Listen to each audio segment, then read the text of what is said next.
Boa noite, pessoal. Tudo bem? Sejam todos bem-vindos a mais uma live Plantando Conhecimento. Boa noite, Renata, doutora Glaucia. Olha, minha convidada já está aqui. Tudo bem com vocês? Obrigado mais uma vez, Mirelle. Boa noite, seja muito bem-vinda. Vou dar um tempinho para o pessoal entrar. Se puderem sinalizar se o áudio está bacana, se a internet, a qualidade da imagem está tudo bem. Se puderem assinar para mim, né, só para poder validar isso aqui enquanto o pessoal entra, eu agradeço. Ah, já recebi aqui um coraçãozinho. Isso aí, gente. Olha, muito obrigada por estarem, né, novamente aqui conosco. É um encontro aí marcado. A Mirelle está falando que o áudio está ótimo. Obrigada pelo retorno. Esse encontro que nós marcamos, né, às quartas-feiras, a cada 15 dias, e que eu tô amando fazer, né, esse quadro que nós, essa live que nós denominamos Plantando Conhecimento, que isso é realmente uma das missões da Lantana, né? A gente tem como propósito transformar a vida das pessoas e a gente faz de várias formas. Lá a gente consegue fazer levando saúde, beleza e bem-estar, mas principalmente através do conhecimento. A gente acredita que, né, essa troca de informações com profissionais renomados que a gente está sempre convidando para estar conosco aqui é fundamental, né, para que a população possa estar mais bem informada, possa realmente estar buscando essa qualidade de vida. E o tema hoje é muito relevante. Eu acredito que existem muitas dúvidas ainda, né? E está muito frequente. E hoje nós vamos estar falando sobre doenças celíacas, né? Eu acho que a doença celíaca é algo que, né? O glúten, tirar ou não tirar, né? Assim, eu acho que isso ainda está bem confuso para algumas pessoas, né? Então, claro, convidei uma nutricionista. Especialista no assunto, doutora querida, uma querida, né? Doutora Glaucia Hubner. Vou convidá-la para se juntar a nós. Só um minutinho, pessoal. Isso. Já, acho que ela já está aqui conosco. Vamos ver se deu certinho. Boa noite, doutora Kênia. Oi, doutora Glaucia. Boa noite. Boa noite, Andréia. Tudo bem? Tudo ótimo. E você? Tudo bem. Muito obrigada pelo convite. Ah, eu que agradeço por ter aceito o nosso convite, né? Você é uma querida amiga já há muito tempo e assim uma referência na área da nutrição e que hoje vai estar compartilhando conosco, né? Eu estava falando antes, né? Não sei se você pegou o inicinho, que a gente está falando que esse propósito de realmente levar informação para as pessoas, eu acredito que é uma das formas que a gente pode transformar, né, o mundo ao nosso redor, né? E o tema de hoje é extremamente relevante, eu acho que tem muitas dúvidas, então eu acredito que vai ser um bate-papo bem esclarecedor. Obrigada por ter aceito o nosso convite. Nada, eu fico muito feliz pelo convite, até porque é um tema bastante relevante no consultório, né? Então, vou Uhum, inclusive procurar usar uma linguagem bem simples para que todos possam uhum. entender aí e facilitar o entendimento. Perfeito, não, ótimo. Eu acho que a gente podia começar por isso. O que que é a doença celíaca, né? Assim, para a gente poder esclarecer isso que tem incomodado tanta gente, né? Assim, o que que é a doença celíaca, doutora Glaucia? É. Na verdade, a doença celíaca, ela é uma manifestação, ela é uma doença autoimune, né? Uhum, Onde o consumo do glúten, ele lesa de forma quase que permanente as vilosidades do intestino. As vilosidades do intestino, elas se localizam na região onde a gente tem absorção dos nutrientes. Então, são uhum, pessoas onde o consumo do glúten gera toda uma reação imunológica que vai agredir essas vilosidades e fazer com que isso a pessoa não consiga absorver bem nada do que ela estiver consumindo, né? Então, entendi. os danos, eles podem trazer aí muitos problemas em decorrência da desnutrição e de carências nutricionais, né? Então, é Uhum, comum pessoas, por exemplo, apresentarem osteoporose muito cedo, entendi. infertilidade, Uhum, vários problemas, anemias crônicas que não melhoram, seja por uhum, deficiência de ferro, de cálcio, de vários outros entendi. nutrientes. Então, ela é um problema que precisa ser feito o diagnóstico, precisa Uhum, ser acompanhado, e a única forma até então de tratamento é a exclusão total do glúten, uhum. para que E o que que haja é o uma... glúten? E o que é Isso, esse vilão? O que que é esse glúten aí que todo mundo tem, né? Tá se falando demais. isso. O glúten, na verdade, ele é uma fração de umas proteínas que existem no trigo, no centeio, na cevada e no malte, né? Por um tempo se falou também que a aveia continha glúten, mas na verdade não é que a aveia contém glúten, é pelo fato dela ser manipulada na indústria, nos mesmos Contaminação. equipamentos Uhum, onde se manipulam os alimentos com glúten. E aí o que uhum, acontece? Essa contaminação, essas partículas de glúten, elas ficam no ambiente, né? Então, pelo certo. ar, isso aí gera uma contaminação. Então, todo e qualquer alimento que for processado no ambiente onde se processa glúten, ele sofre a contaminação. Entendi. Então, a aveia, na verdade, a gente já tem hoje várias marcas de aveia que não contêm glúten por serem Por feitas esse cuidado, né? isso, por serem manipuladas, na verdade, a indústria que já Aham, tem esse cuidado. perfeito. E como é que é feito esse diagnóstico, né? Para saber se a pessoa tem a doença celíaca? Então, a pessoa geralmente ela tem muitos sintomas digestivos, né? De refluxo, de constipação Uhum, intestinal ou de diarreia crônica. E uhum, antigamente as crianças tinham isso com muito mais frequência, mas hoje já se faz muito diagnóstico também na fase adulta. Então, na certo. presença desses sintomas, geralmente a gente Uhum, suspeita, é feito toda uma sorologia, né? Os exames de alguns anticorpos no sangue. Uma vez tendo o aumento desses anticorpos, o paciente é encaminhado para endoscopia. E uhum, essa endoscopia ela precisa ser bem específica. Eles precisam retirar pelo menos de 6 a 8 fragmentos no duodeno, né? Na segunda e terceira uhum, porção, para ser uhum, feita essa biópsia. Então, é uhum, uma biópsia mais específica. Inclusive, o laudo da endoscopia, ele precisa vir com uma contagem de linfócitos intraepiteliais, né? Ter uhum, essa informação. E também com a classificação de Marsh, para a gente ver o grau de lesão do intestino e acompanhar isso daí, né? Então, uhum, o que fecha realmente o diagnóstico é a endoscopia. uhum, Geralmente se segue esse protocolo, mas eu já vi caso onde o paciente fez os exames de sangue, não teve nenhum anticorpo aumentado, mas uhum, ele tinha todos os sintomas, o médico resolveu investigar e realmente viu que na hora uhum. da endoscopia ele era um celíaco. Entendi. Então, pode É o que vai acontecer fechar também. realmente o diagnóstico seria essa endoscopia, então, né? Não só os sinais e sintomas, né? Teria que Isso, ter essa confirmação. o que fecha de fato o diagnóstico é a endoscopia. Uhum. E tem também a sensibilidade ao glúten não celíaca, não tem? Isso. No caso, a sensibilidade ao glúten não celíaca são aquelas pessoas onde faz todo essa maratona de exames, né?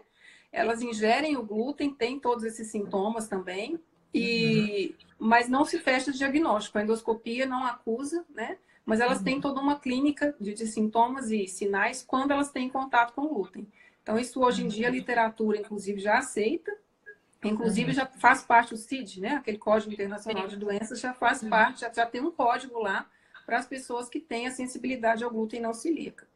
E nesse caso, o tratamento é o mesmo, tem que ser feita a exclusão do glúten e, inclusive, da contaminação cruzada para que haja esse acompanhamento. E o Uhum. importante também é que todo celíaco, né, ou pessoa que tem a sensibilidade ao glúten, ela faça esses exames, refaça isso mais ou menos a cada 2 anos, e que isso aí vá sendo acompanhado, né? Entendi. E o Isso é fato, importante, né? isso, e o fato de ser um Uhum. sensível ao glúten hoje não quer dizer que a pessoa não possa se tornar um celíaco amanhã. Então, por isso é Entendi. importante monitorar. Esse acompanhamento, né? Isso. E quais os perigos de se retirar o glúten das pessoas que não têm nem essa sensibilidade, nem são celíacas? Porque isso tem acontecido muito, né? A mídia aí, algumas vezes, coloca o glúten de uma forma que todo mundo fica querendo tirar, né, da alimentação. Tem risco isso, doutora Glaucia, de se retirar o glúten se não tiver essa patologia? Então, na verdade, os riscos são, geralmente as pessoas têm tirado o glúten para emagrecer, foi uma moda aí que a gente enfrentou e Sim. ainda enfrenta, né? Tem sido Uhum. bem frequente de encontrar. A questão é que as pessoas começam a ter esses sintomas digestivos, retiram sem fazer os exames, e aí fica Uhum. sem saber se realmente tem uma doença celíaca ou não. E aí, Uhum. quando a pessoa retira, se ela tem melhora dos sintomas, ela já tem uma chance grande de ser um celíaco, ou de ser um Entendi. sensível ao glúten não celíaco. Isso Uhum. numa falta de diagnóstico é complicado, até porque a doença celíaca ela tem uma correlação genética. Então, uma vez feito o diagnóstico, a gente precisa rastrear em outros membros da família se eles também Uhum. vão ter. Então, Uhum. o perigo é da pessoa não ter um diagnóstico e, com isso, ela começar a desenvolver todas as consequências da doença celíaca, né, por desnutrição, que vai vir em forma de vários problemas aí, inclusive de outras doenças autoimunes que podem se manifestar, e não Uhum. saber que a causa disso foi uma doença celíaca.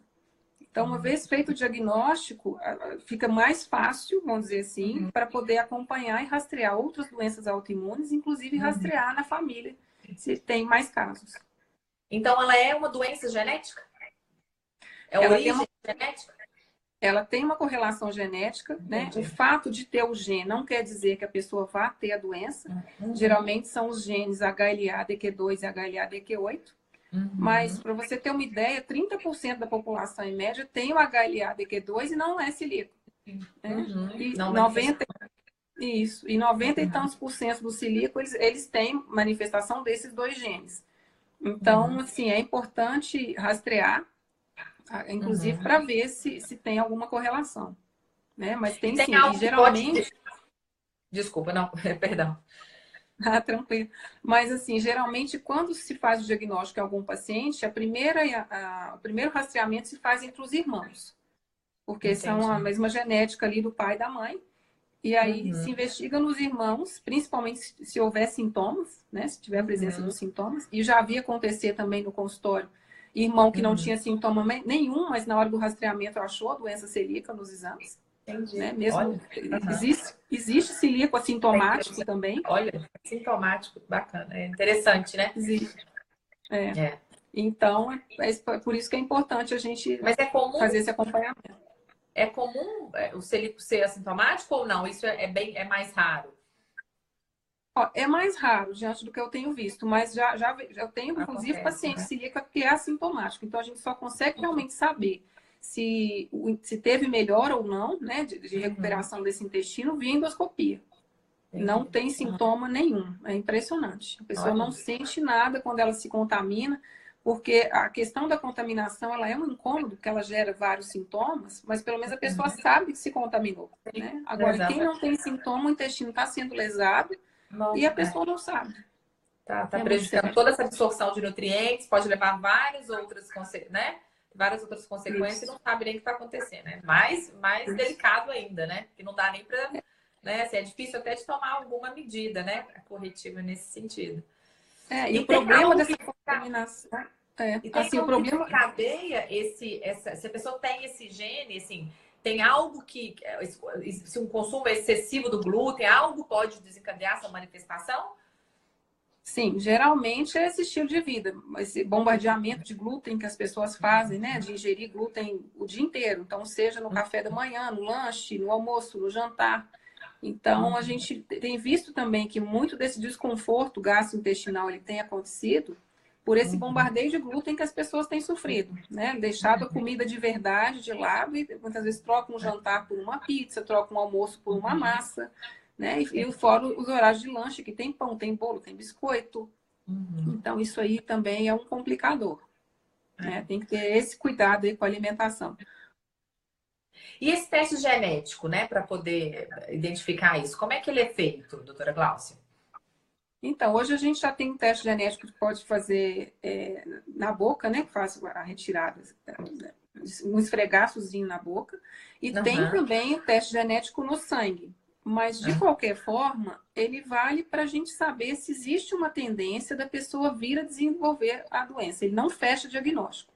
Entendi. Então, tem alguns casos, por exemplo, recentemente eu tive uma gestante celíaca e a preocupação dela, será que meu bebê vai ser celíaco? Eu falei, espera, calma, quando chegar o momento de introduzir os alimentos, ele vai ter contato com glúten, não na sua casa, né? Porque lá não tem, Sim. mas ele vai ter um contato e se ele desencadear qualquer sintoma, Uhum. começar o rastreamento, né? E de tempos em tempos fazer isso aí precisa monitorar, né? Acompanhar. Uhum. Mas ela falou, e se eu fizer o teste genético? Eu falei, ajuda, mas não resolve, não te fala se ele vai ser um celíaco ou não.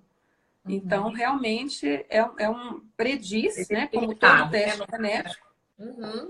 ele prediz uma situação que pode vir a acontecer, mas que não necessariamente vai Vai, acontecer desde que tenha os aí cuidados. Isso. tem algumas variáveis, né?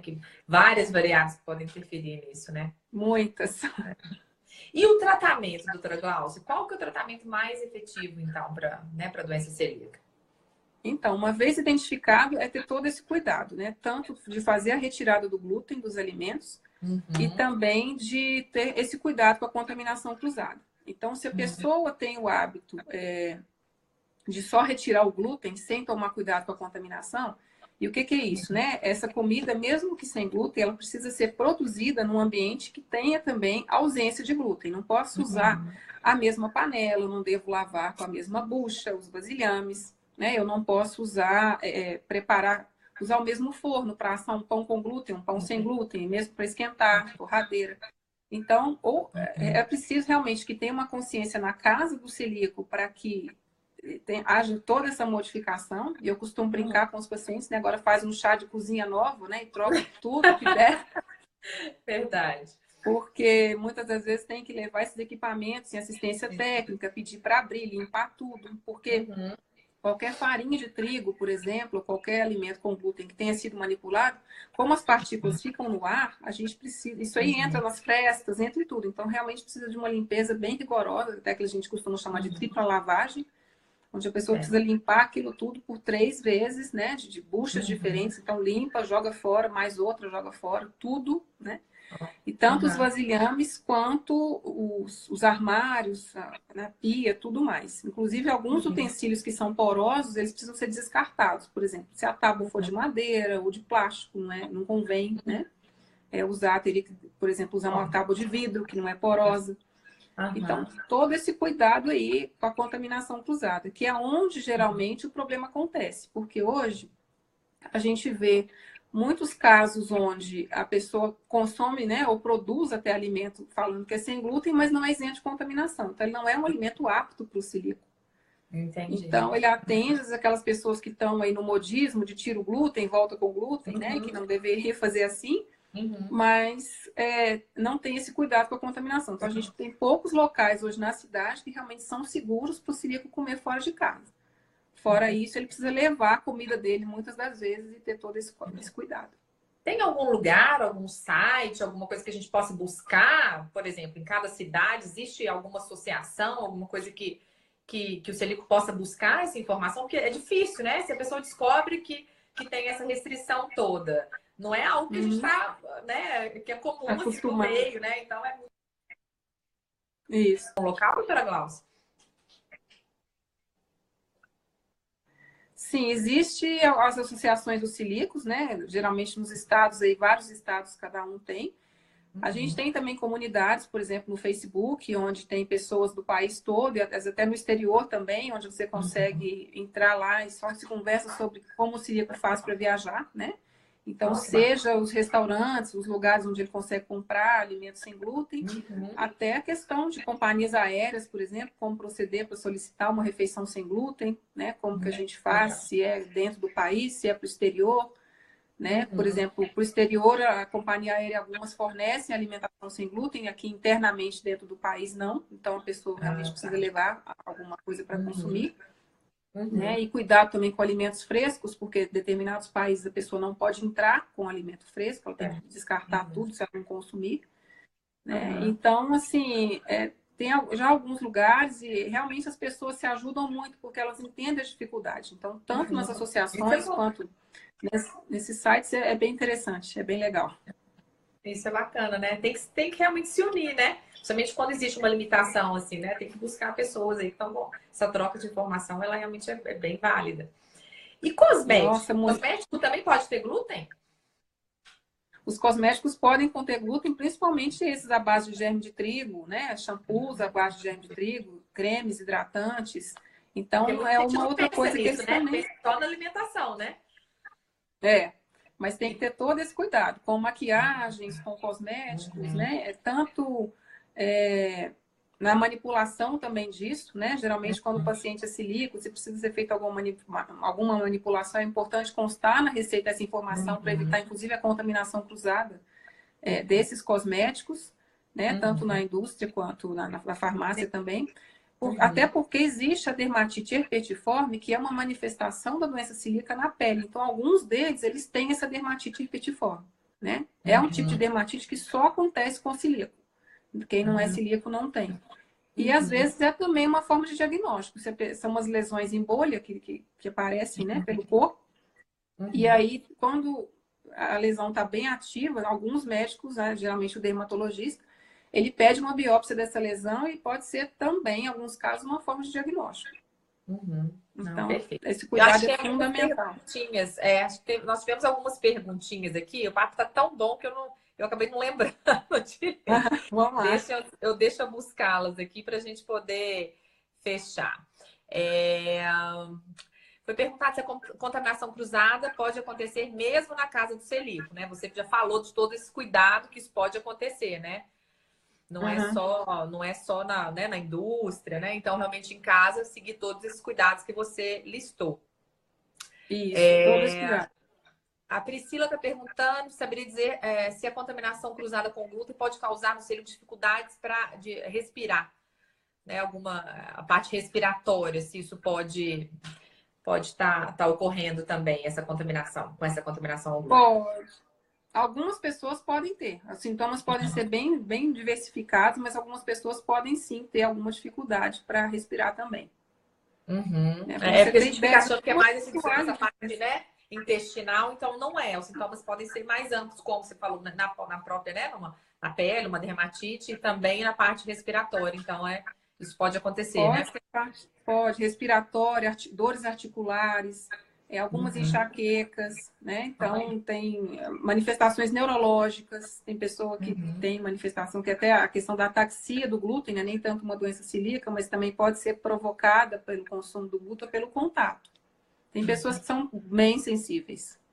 Entendi. Bem A sensíveis Vera está mesmo. perguntando sobre sua experiência em relação à doença celíaca e o supercrescimento bacteriano do intestino delgado. Também é comum. Tem Né? pacientes que são celíacos, têm esse supercrescimento. É preciso investigar também, né? Às vezes o paciente, não necessariamente todo paciente que tem o supercrescimento é celíaco, mas geralmente é bem comum. E nesse caso também precisa do acompanhamento junto com o gastro para que seja feito o tratamento. Né? Tanto na alimentação, a gente precisa trabalhar em conjunto, o nutricionista e o gastro. Equipe sempre multidisciplinar, né? Eu acho que não, é o melhor para o paciente, né? Todo mundo unindo aí conhecimentos e forças aí pela saúde da população. Isso é muito legal de ver, né? Isso tem crescido, né? Isso é ótimo, eu fico muito feliz, né? Os farmacêuticos, nutricionistas, médicos, então isso é bom, né? A gente tá sempre buscando isso para o paciente. E trabalhar em conjunto é fundamental. O paciente ganha com isso, né? E muita saúde. A Priscila está perguntando o que você indica para um celíaco que consome glúten às vezes. Na verdade, o celíaco ele não deve consumir o glúten, porque se ele ficar exposto a essa contaminação, seja contaminação cruzada ou realmente o consumo do glúten, ele pode vir a desenvolver o que a gente chama de doença celíaca refratária. O que é isso? É quando essas vilosidades do intestino elas se atrofiam de uma tal forma que mesmo fazendo a retirada do glúten e fazendo a dieta certinha depois de um certo tempo, elas não regeneram mais. Então, a pessoa corre um risco de morte mesmo por inanição. A gente infelizmente, já vi caso, né? Então, realmente, eu acho que uma das partes do tratamento, até que a gente falou anteriormente, além da dieta, é a aceitação de que isso até então é uma condição permanente. Né? Não tem cura, tem que ter controle e a gente precisa de ter todo esse cuidado. E se for o caso, né, esses casos onde a gente percebe que a pessoa tem muita dificuldade de aceitar a situação, né, e de realmente encarar a alimentação como deve ser, buscar uma terapia é fundamental para ter esse suporte e conseguir, porque realmente não tem outra forma ainda. Entendi. A Marilene está perguntando se você tem experiência com glutalítica. Na verdade, são algumas enzimas aí que eles lançaram no mercado para ajudar no processo de digestão do glúten, mas que não serve para celíaco. Né? Algumas pessoas aí, às vezes, fazem uso, acham que melhora a digestão, mas são essas pessoas que realmente não têm doença celíaca. Quem tem a sensibilidade ajudaria ou não, que nós falamos também no início? Não seria também tão indicado, porque a pessoa já tem muitos sintomas, né? Então, geralmente, a pessoa consome, pode até dar uma certa ajuda, mas não resolve. Ela pode ter também como se diz assim, um gatilho, né? Para desencadear a doença celíaca, com esse consumo de glúten. Entendi. Então, para a gente finalizar, doutora Glaucia, assim, quais são os maiores desafios, então, né, das pessoas que têm a doença celíaca, na sua opinião? Olha, os desafios são esses. Eu acho que inicialmente é realmente encarar de mente aberta de que vai precisar realmente mudar os hábitos alimentares, né? Geralmente as pessoas chegam assim, nossa, tirou o glúten, perdi tudo, né? A vida social, né? Isso vai me atrapalhar no trabalho, na escola, em tudo que é lugar, de viajar.